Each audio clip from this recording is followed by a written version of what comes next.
Hi, I'm Amelia Parker, and this is the story of how I stood up to my controlling family and found my own path. I'm 22, about to graduate from Boston University with honors. On paper, I'm what you'd call the golden child of my family. It sounds great, right? But in reality, it's not all it's cracked up to be. Amelia, darling, straighten your posture. A Parker always stands tall. My grandmother Victoria's sharp voice echoes through the grand hall as I walk into the family mansion. Sometimes I swear she has eyes in the back of her head. Yes, grandmother, I reply, forcing a smile. Don't get me wrong, I love my family, but my grandmother, she's a force of nature. My dad, Robert, gives me a sympathetic look. Mother, Amelia's posture is fine. She's not attending a debutante ball, he says, trying to soften the situation.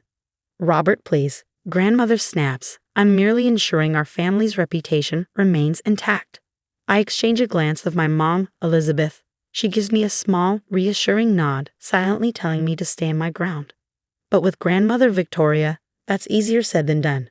Later that evening, I'm in my room texting my secret boyfriend, James. You won't believe what my grandmother said today, I type. Let me guess, something about the Parker family reputation. James replies, and I can't help but chuckle. Bingo. Sometimes I think she has that phrase trademarked. I text back. Well, my grandmother Margaret had some choice words about the Parkers today, too. When will this feud end? He responds. I sigh, flopping back onto my bed. James and I have been dating for months, but we've had to keep it a secret.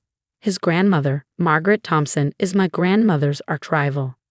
It's like Romeo and Juliet, but with more Gucci and less Shakespeare. Amelia, come down for dinner.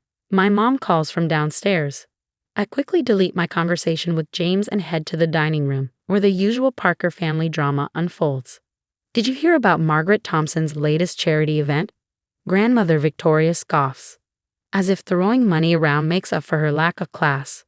I bite my tongue, resisting the urge to defend James's family. Instead, I focus on my plate, pushing around my organic kale salad.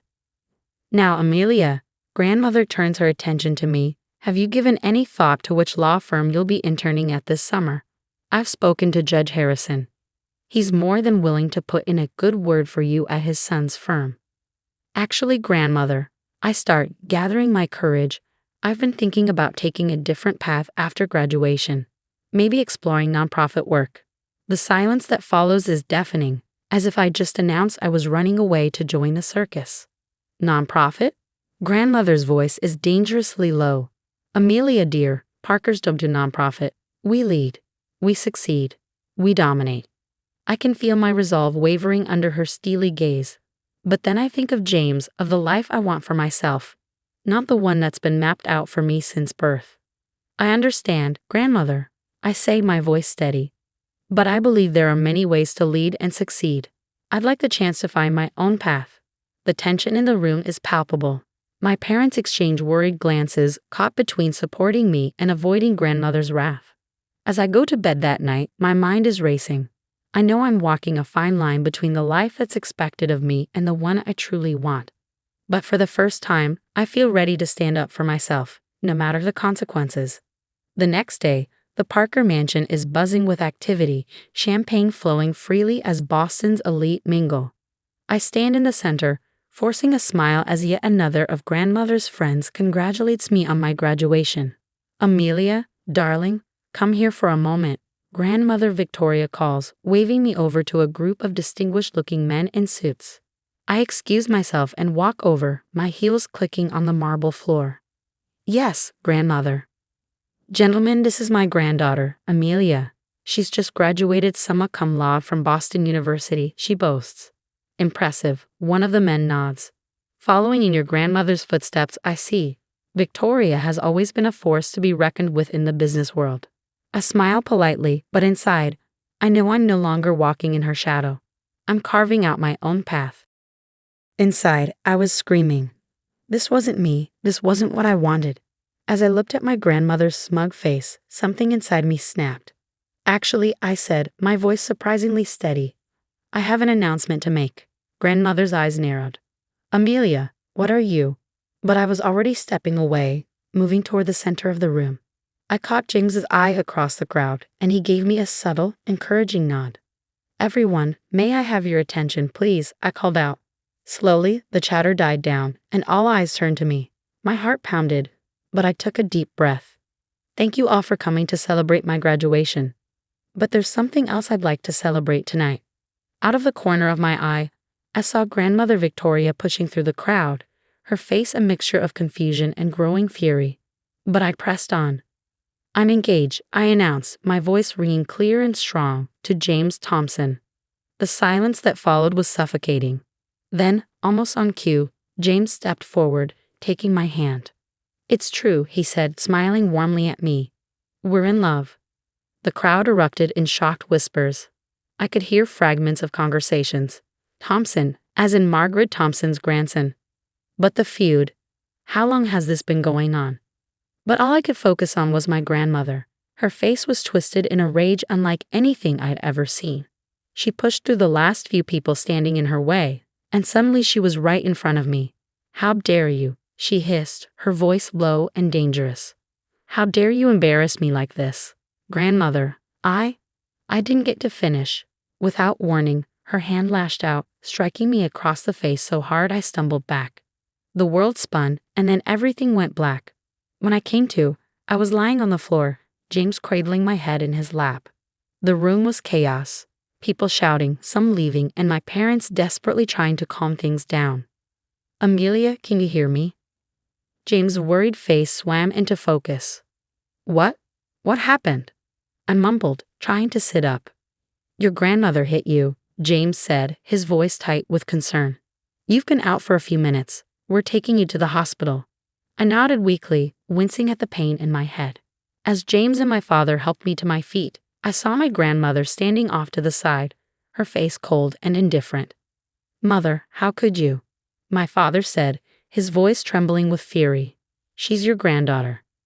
"She made her choice," grandmother replied, her tone icy. "She's no granddaughter of mine." Those words cut deeper than the slap. As they led me to the waiting ambulance, I couldn't help but wonder, was this the price of standing up for myself? And if it was I ready to pay it?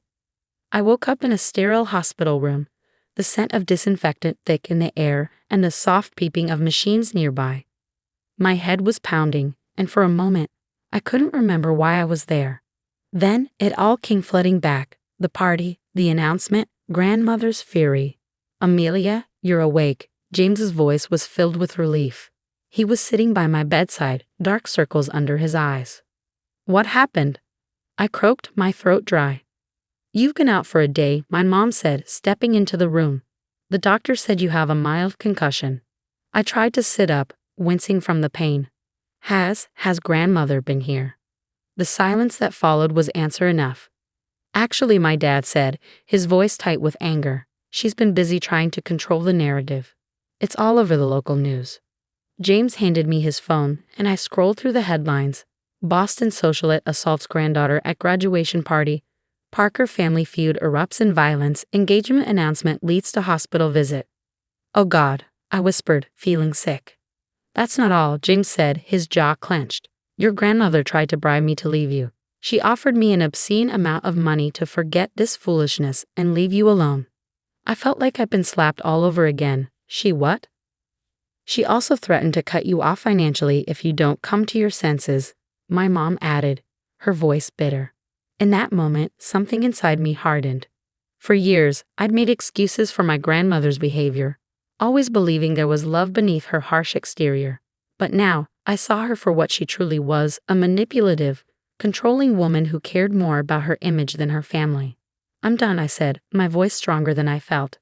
"I'm done letting her control my life." Over the next few weeks, as I recovered, I put my plan into action. I moved out of the family home, ignoring grandmother's threats and guilt trips. I accepted a job offer in New York City with a nonprofit organization I'd been too afraid to consider before. It wasn't easy, but I was finally free. "Maybe I should see someone," I admitted to James one night after waking up from yet another nightmare. "I think that's a great idea," he said gently. "I'll go with you if you want." True to his word, James was there for every therapy session, every panic attack, every moment of doubt. Despite grandmother's continued attempts to drive a wedge between us, including a thinly veiled threat to his family's business, James stood by me. Meanwhile, grandmother Victoria's carefully constructed world was unraveling. I heard through the grapevine that several of her business partners had distanced themselves, unwilling to be associated with someone who would assault their own granddaughter. "Did you see the latest?" James asked one evening, showing me his phone. It was a video of grandmother being confronted by reporters outside her office. "Mrs. Parker, do you have any comment on the assault allegations? Is it true you tried to bribe your granddaughter's fiancé? How do you respond to claims that you're using your influence to suppress the story?" Grandmother's face was a mask of barely controlled fury as she pushed past the reporters, refusing to answer any questions. "Karma's a bitch," I muttered, feeling a mix of satisfaction and sadness. That chapter of my life was over. 2 years flew by in New York. James and I got married in a small ceremony, far from the Boston society pages. We were happy, building our lives on our own terms. Then came an invitation to a charity gala in Boston. I hesitated, but James squeezed my hand. "We can handle it," he said. "We're not the same people we were 2 years ago." Walking into the ballroom, I felt eyes on us, whispers following in our wake. Then I saw her, grandmother Victoria, standing alone by the bar. She looked smaller somehow, less intimidating. As our eyes met, she made her way over. "Amelia," she said, her voice lacking its usual commanding tone. "I'm glad you came."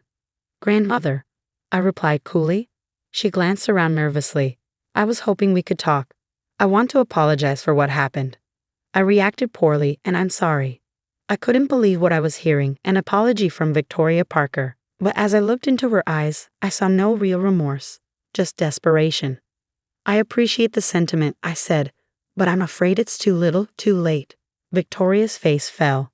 "But we're family. Surely we can move past this."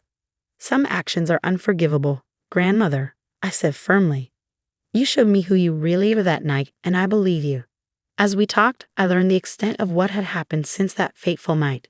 Victoria's company had lost major contracts, faced multiple lawsuits from former employees alleging years of abuse, and her social circle had abandoned her. Many sided with Margaret Thompson in their long-standing rivalry. "I've lost everything," she said, a hint of her old anger creeping into her voice. "And for what?" "Because you couldn't follow the plan I had for you." There it was, the mask slipping, revealing the same old Victoria beneath. "No, grandmother," I said, my voice steady. "You lost everything because of your own actions, your cruelty, your need for control, your refusal to see others as anything but pawns in your game. Those were your choices. Now you're facing the consequences." "I've moved on," I told her. "I'm happy, successful, and surrounded by people who truly care about me." With that, I turned and walked away, leaving Victoria Parker standing alone, a relic of a world that no longer existed. The story's over. Do you think there's ever a point where family toxicity becomes unforgivable? At what moment in the story would you have cut ties with Victoria, or would you have given her another chance? Share your thoughts in the comments below. Your experiences and perspectives could help others dealing with similar situations.